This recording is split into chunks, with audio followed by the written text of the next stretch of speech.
untuk kita punya training bahagian arm kita. Okay. Ada setengah orang dia tak bagi fully stretch. Ada setengah orang dia tak bagi fully contract sampai lock habis-habis. Okay. Engkau punya take macam mana benda ni? Aku sebenarnya to be honest, aku tak peduli sangat pasal tu. And of course kalau tanya pasal science base apa semua tu, mungkin ada explanation kat situ. Mungkin ada orang yang hujah dia kata jangan lock dan sebagainya. Mungkin ada fakta dia. Cuma kalau tanya aku, maybe aku tak berapa pasti kat situ. So that's why pada aku tak kisah kalau kau fully lock ke ataupun kau slightly bend pun tak ada masalah. Sebab kita kena faham muscle contraction tak semestinya untuk lock. Kita sampai ke tahap, contoh kalau kita nak extend kita punya arm kan, sampai sini pun sebenarnya kita dah dapat full contraction dah pun. Tak payah pun sampai lock macam tu. Tak perlu. Sini pun kita dah dapat full contraction.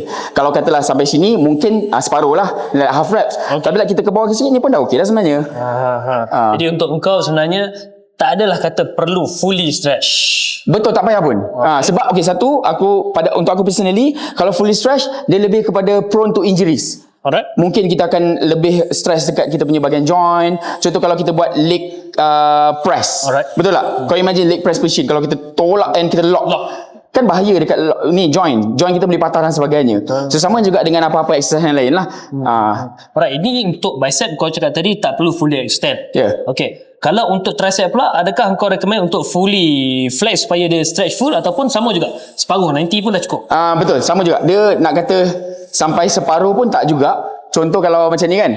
Okay, let's say rope ni, kalau kita extend memang habis lah. Ini memang kita kena flex habis. Betul. Kalau naik tak boleh dah sampai sini je. Sini mungkin tak habis. Tapi tak payahlah pun sampai atas macam ni. Okay, senang kata, dia punya cue dia adalah kita tengok kita punya shoulder. Okay, once kalau shoulder kita dah naik kan, dah sampai tahap gerak macam ni, dan dia tak efficient. Sebab kita nak gerak dekat bahagian triceps, kita tak nak pakai joint dekat bahagian shoulder pun. So cukup sekadar sampai sini, kita tak bergerak kan. Okay dah, enough. Faham. Turun, stress habis. Macam tu. Faham. Turun, tak perlu pun nak macam tu, tak payah. Aku faham konsep dia. Kau faham ke tidak? Tak faham? Stay tune next video guys.